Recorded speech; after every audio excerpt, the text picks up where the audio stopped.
Fala pessoal, aqui quem fala é o Vini, sejam bem-vindos a mais um vídeo, e esse é mais um vídeo para trazer o card completo e todos os favoritos da próxima edição do UFC. Dessa vez sim, tô no quarto do hotel aqui, porque não dá para gravar andando, né? Fiz aqui a planilhinha com os favoritos, fiz todo o esquema, então vamos lá, sem enrolação.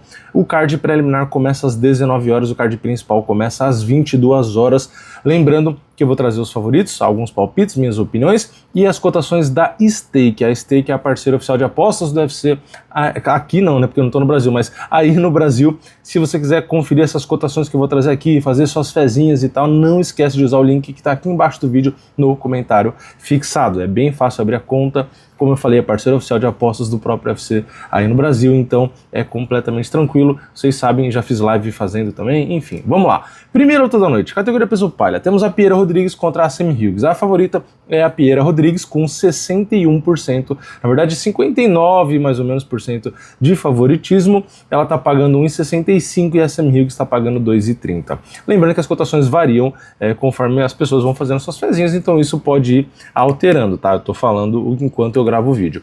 Na próxima luta, peso galo, temos o Elijah Smith contra o Sun Yong Yu, e o favorito é o Smith com 65%. Ele paga 1,50 e o Sun Yong Yu paga 2,65. Lembrando, vou falar um pouco mais, né, das lutas mais conhecidas, tipo essa agora. Peso galo, Bia Mesquita, 83%. Ela enfrenta Montserrat Randall. Eu falei primeiro do favoritismo, né? A Bia tem 83% de favoritismo. É muita coisa, ela paga 1,17 e a Montserrat tá pagando ali 5,25. Vamos falar brevemente aqui.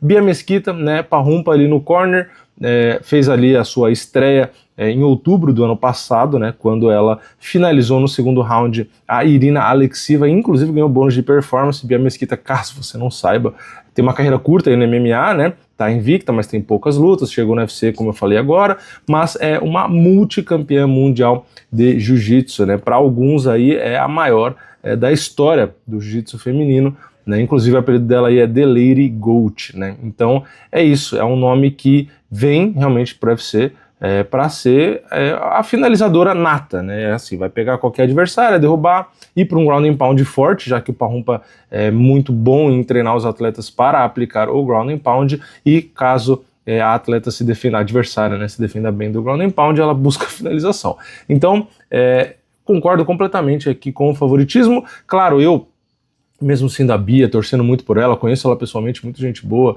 não conheci uma vez só, né, mas bem gente boa, excelente atleta, o Parrumpa não preciso nem comentar. Eu continuo sendo conservador em cotação, tá?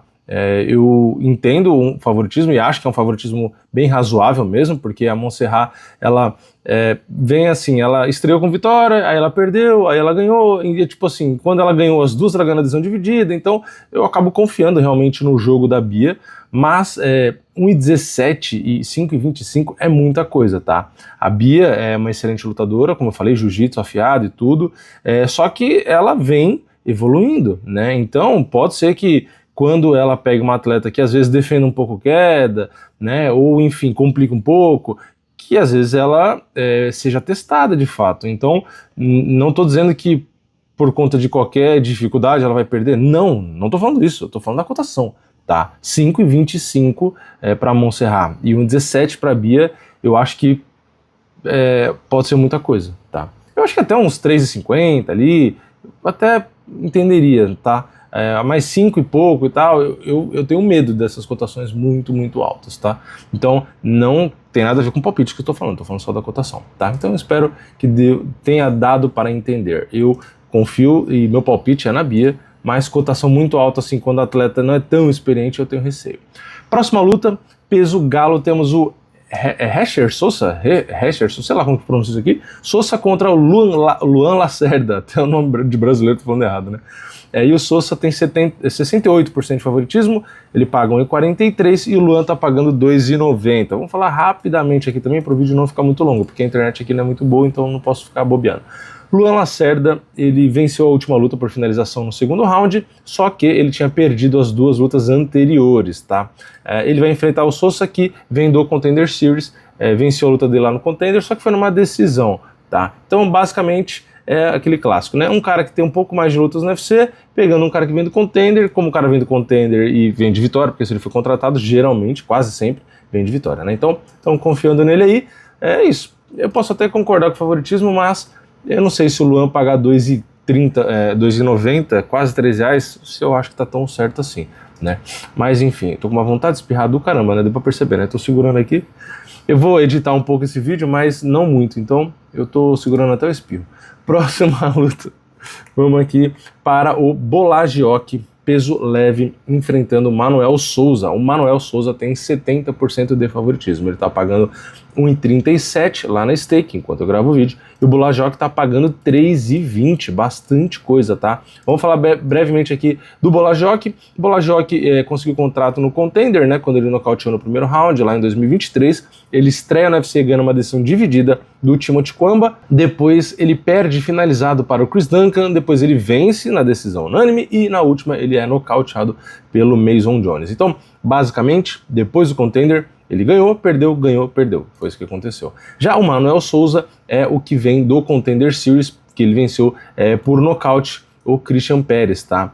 No terceiro round. E o Manuel Souza, ele é bem conhecido, né? Assim, bem conhecido não pelo público em geral, mas por boa parte dos brasileiros, e até porque eu comentei isso em vídeo aqui, porque ele venceu o Maurício Ruff, tá? Ele nocauteou o Ruff, só que foi lá em 2019, né? Tem toda a história que falam da lesão, enfim, uma galera que quer tirar um pouco do mérito da vitória do cara, mas ele é, em boa parte, conhecido por ter vencido e nocauteado o Maurício Ruff. É um cara muito bom, tá? Ele tem 8 nocautes das 13 vitórias, então é natural que ele seja favorito, tá? Mas é mais um caso de um cara, né, que vem do Contender e acaba sendo favorito. Então é aquilo, né? Tem o peso da estreia no UFC, ele vai pegar um cara que já tem lutas no UFC, então eu sempre acho que pesa a favor, não que isso determine nada, mas pesa a favor o cara que já fez a sua estreia, o cara que já tem uma experiência ali,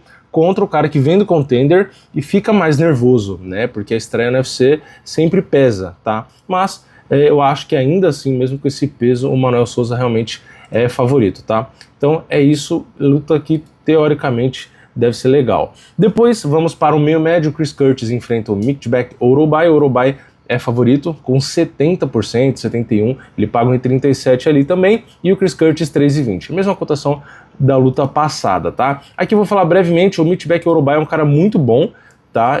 Ele vem de 2 vitórias seguidas, uma por finalização no primeiro, outra, que é a última, por nocaute no primeiro. Quando ele perdeu, a única luta que ele perdeu pro Matheus Rebek, numa luta bem legal, que ele perdeu numa decisão dividida e foi luta da noite, e as outras lutas dele no UFC, as 2 primeiras, ele venceu o Urus Magic e o Elvis Brenner, 2 nomes bem difíceis. Então um cara muito bom, e ele pega o Chris Curtis, que vem numa fase mais ou menos, né, assim, uma fase ruim, vai, eu não vou passar pano não, é uma fase ruim, né, das últimas 5 lutas ele tem um no contest, 2 derrotas e 2 vitórias, mas uma das derrotas foi luta da noite contra o Roman Kopylov. É um cara que tinha uma taxa de defesa de quedas de 100% até um tempo atrás, depois tomou algumas, então diminuiu para 82%, inclusive na luta contra o Brandon Allen, né, que ele tomou 6 quedas.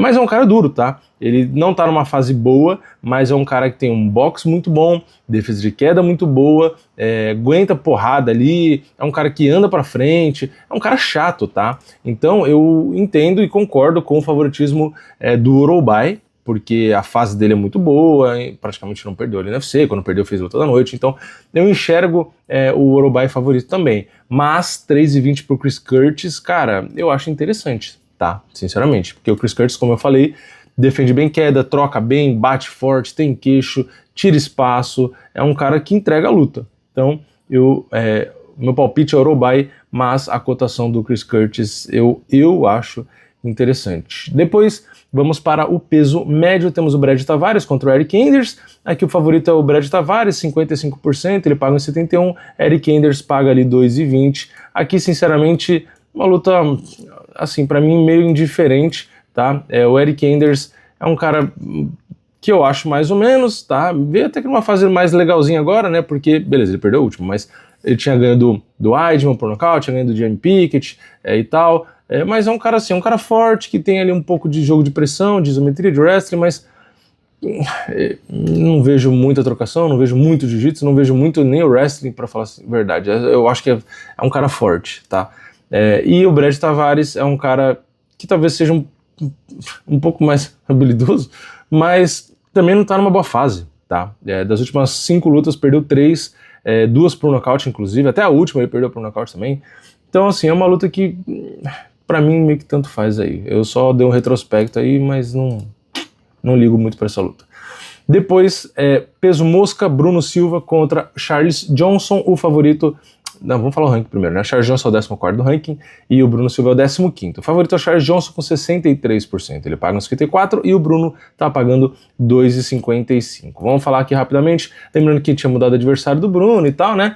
O Bruno vem de vitória contra o Hyun-Sung Park quando ele finalizou no 3º round, porém, 2 para trás ele perdeu as 2, né? Ele perdeu nocauteado as 2, inclusive as 2 no 3º round. Só que foi pro Josh Aveni e pro Manel Kape, tá? Então, pro campeão e para um cara que poderia, inclusive, estar disputando o cinturão. Tirando essas derrotas, ele tinha 4 vitórias seguidas, todas com bônus de performance, tá? Eram 3 nocautes e 1 finalização.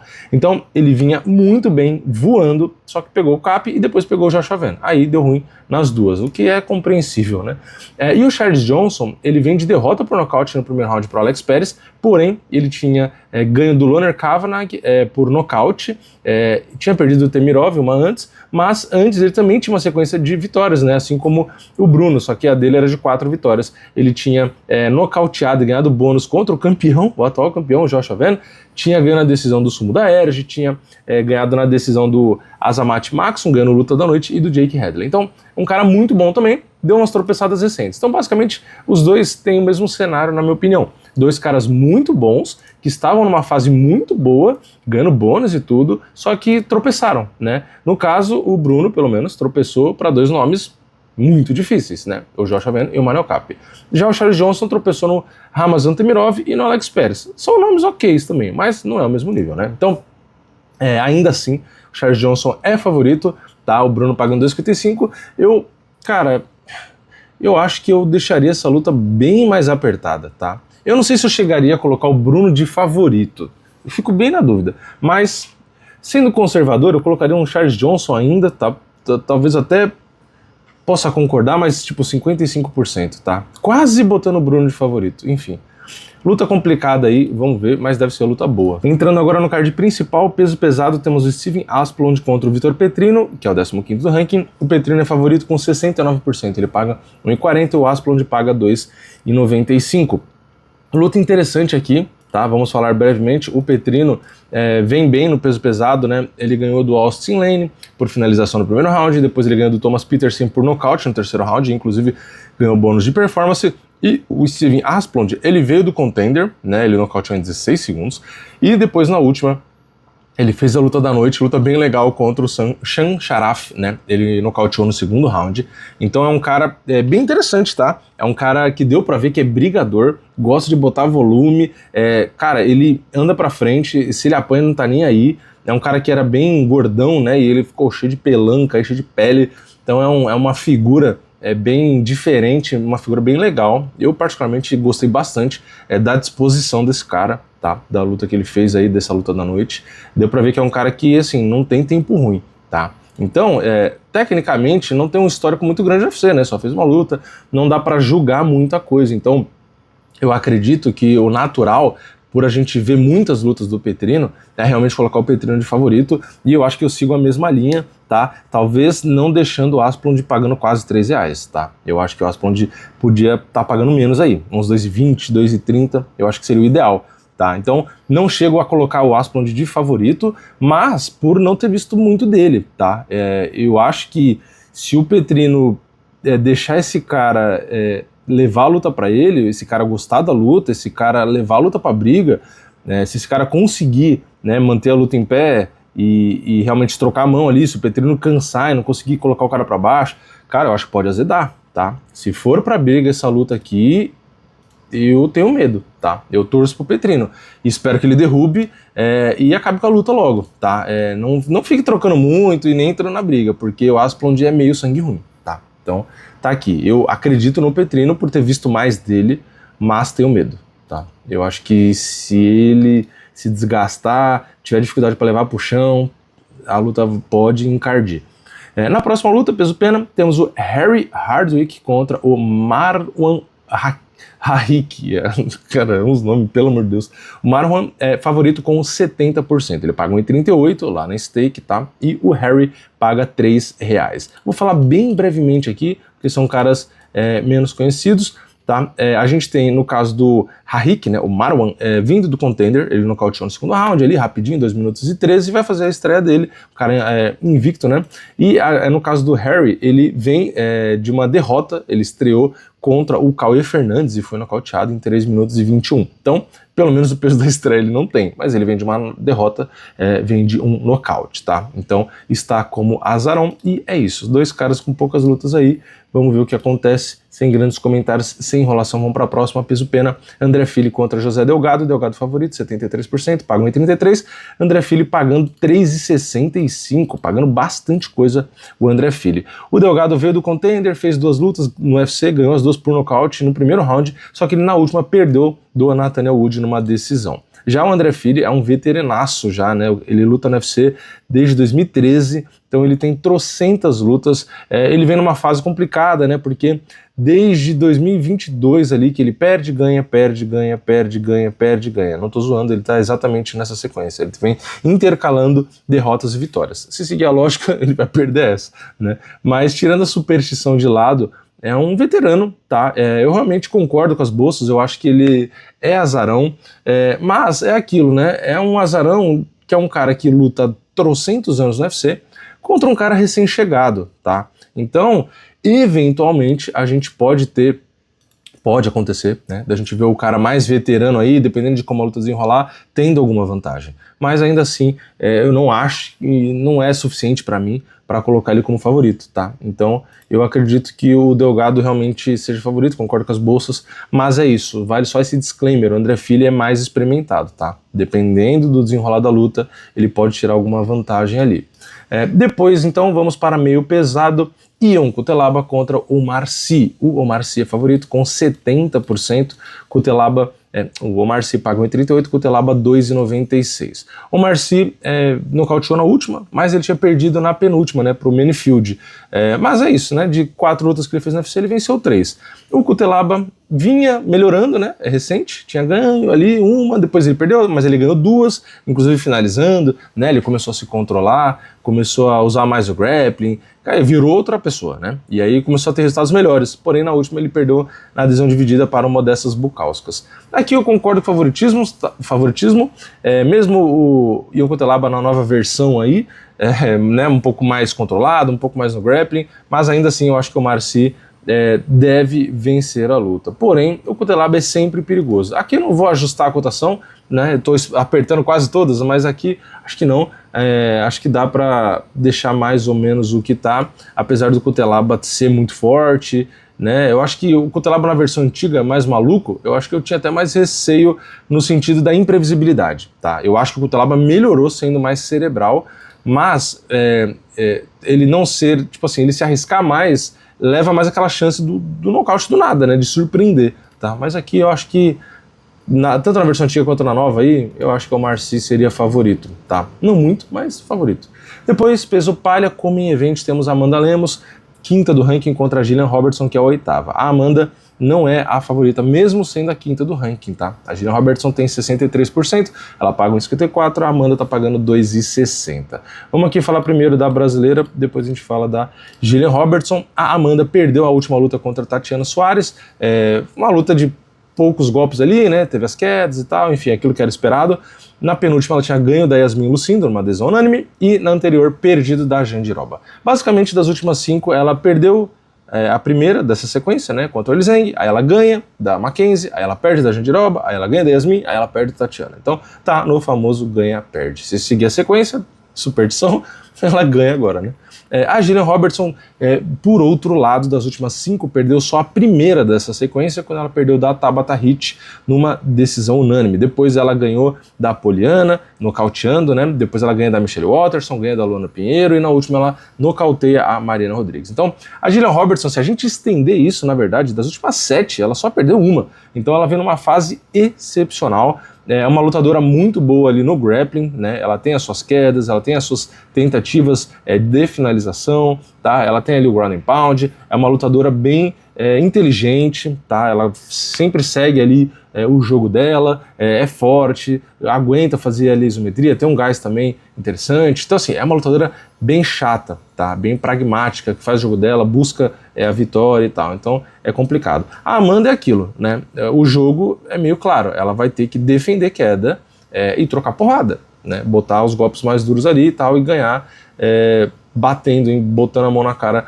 da Gillian Robertson, tá? Porque, cara, não tem muito mais o que fazer. O problema é que aquilo, se a gente vê as 3 derrotas da Amanda, ela perdeu justamente para as lutadoras que ficaram derrubando ela, né? A Weili Zhang derrubou ela 6 vezes, aí a Virna derrubou uma, depois a Tatiana derrubou 3, então, cara, é meio que quando a Amanda perdeu, ela perdeu pro jogo que é o que a Gillian Robertson faz, tá? Então, por isso que mesmo mais bem colocada no ranking, a Amanda é tão azarona, porque a Gillian, teoricamente, faz o jogo que é chato pra Amanda, tá? Então aqui, apesar de querer que a Amanda vença a luta, eu concordo com as bolsas, eu acho que a Gillian Robertson vence essa luta, tá?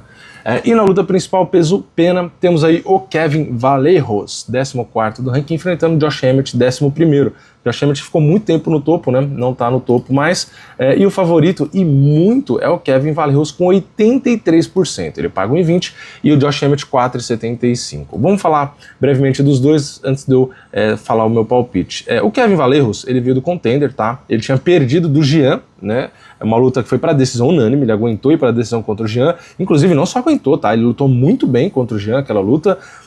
Depois ele luta de novo no Contender e ele nocauteia no primeiro round com só 2 minutos e 23. Aí ele estreia no UFC, ele nocauteia, depois ele faz mais uma luta contra o Denis Silva, ganha na decisão, e depois na última ele nocauteia o Chikadze, ganha bônus de performance, nocaute lindo ali, né, com o soco rodado e tal, e aí ele ganhou bastante hype, tanto é que vai fazer uma luta principal contra o Josh Emmett, que é um veterano que tem trocentas mil lutas, bônus e tudo, é um cara muito conhecido pelo punch, pelo boxe, só que ele realmente vem perdendo, né? Nas últimas 5 ele perdeu 4, ele perdeu do Yair Rodrigues, perdeu do Topuria, perdeu do Leroy Murphy e do Youssef Zalal, perdeu de vários nomes bem difíceis, né? Mas perdeu.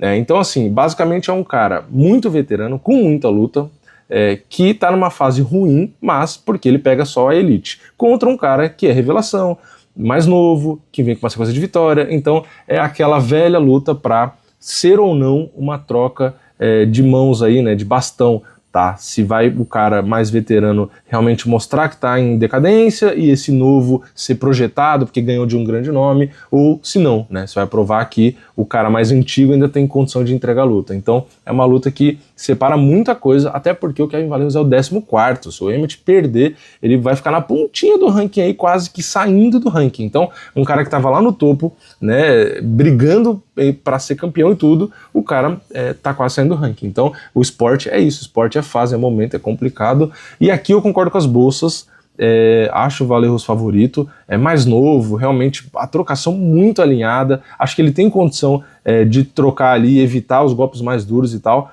só que aqui é aquilo, eu vou de novo apertar a cotação. E por quê? Cara, eu entendo a má fase do Emmett, de novo, meu palpite é pro Kevin Vallejos, mas qual que é o ponto aqui? O ponto é que o Emmett, a questão de você apertar a cotação ou acreditar que tem mais chance de dar um azarão, não é só porque ele é bom, é porque o forte dele é o punch, tá? Então, é uma luta principal, são 25 minutos, o Emmett bate muito forte, então por mais que eu acho que no geral da luta ele leve a pior, cara, ele só precisa acertar uma tijolada, entendeu? Então se ele acerta um golpe limpo, não importa quem tá do outro lado, se ele acerta um golpe 100% potente, né, da força dele, limpo, ele apaga qualquer um. Tá? Então, por isso, por conta do punch dele, eu diminuiria um pouco de 4,75, 4,80, que tá ali, para uns 3,50. Ainda é muito azarão, mas eu de verdade diminuiria um pouco isso aí. Eu acho que o poder de nocaute dele ali é extremamente perigoso. Então, eu colocaria um pouco para baixo. O que quer dizer? Quer dizer que, muito provavelmente, dentro da minha ideia, da minha estratégia, que é o que eu sempre falo que você não tem que seguir, mas é o que eu faço, meu palpite é Kevin Vallejos, mas o Josh Emmett é sim, na minha opinião, uma cotação extremamente relevante para uma vitória simples. Quase R$5 para um cara que tem um poder de nocaute desse que ele tem, eu acho que é interessante, tá? Então, é isso, esse é o card, um card no Apex, né, um card que não tem tantos nomes que a galera vai ter interesse, mas eu acho um card legal, tá? A luta do Petrino eu quero muito ver, do Bulldoguinho eu quero ver, até da Amanda com a Gillian Roberts eu acho interessante, essa luta principal pra mim é sensacional, então tem muitas lutas legais, tá? Eu acho que vai ser um card legal. Tem a Bia Mesquita lá no preliminar também. Enfim, eu acho que tem lutas interessantes aí. Eu acho que vai ser um card legal mesmo sendo ali no Apex. Mas é isso. No fim o vídeo ficou grande do mesmo jeito. Espero que eu consiga subir ele aqui. Se você tá assistindo, eu consegui, né? Então, deixa o like aqui, se inscreve no canal, ativa o sininho e eu vejo vocês na próxima. E eu tô em enquadramento horroroso. É nóis. Valeu. Falou!